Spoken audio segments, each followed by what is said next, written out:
Come அன்க்ளோ with me skin care mistakes or regrets part 1. இப்போ நல்லா இருக்கிற ஸ்கின்னை எப்படி ஸ்பாயில் பண்றதுன்னு பாப்போமா? என்ன இது? டன்டடைன் டூத் பேஸ்ட் ஓவர் நைட்ல எப்படி ஆக்னேவை போக வைக்கிறதுன்னு பாப்போமா? Next all time favourite garlic இருக்கே, இதை அப்ளை பண்ணி பாப்போமா என்ன ஆகுதுன்னு பார்க்கலாம். இப்போ நம்ம என்ன பண்ணலாம்? என்ன போட்டோம் ஆக்னே போகல. சரி, பக்கத்து வீட்டு அக்கா சொன்னது ட்ரை பண்ணுவோமா? ஆகா, உனக்கு பாரு பாயிண்ட் மேல பாயிண்ட் கிடைக்குது.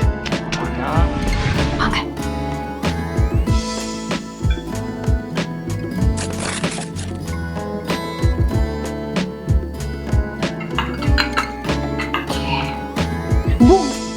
எப்படி இருந்தனா இப்படி ஆயிட்டேன். சோலி முடிச்சு. இந்த மாதிரி இன்ஃப்ளூயன்சர்ஸ் சொன்னாங்க, பக்கத்து வீட்டுக்காரங்க சொன்னாங்கன்னு சொல்லி உங்க ஃபேஸ்ல இந்த மாதிரியான டேமேஜஸ் பண்ணிக்காதீங்க. யார் இவரு? Always consult a dermatologist before going on with any kind of treatment before applying any creams.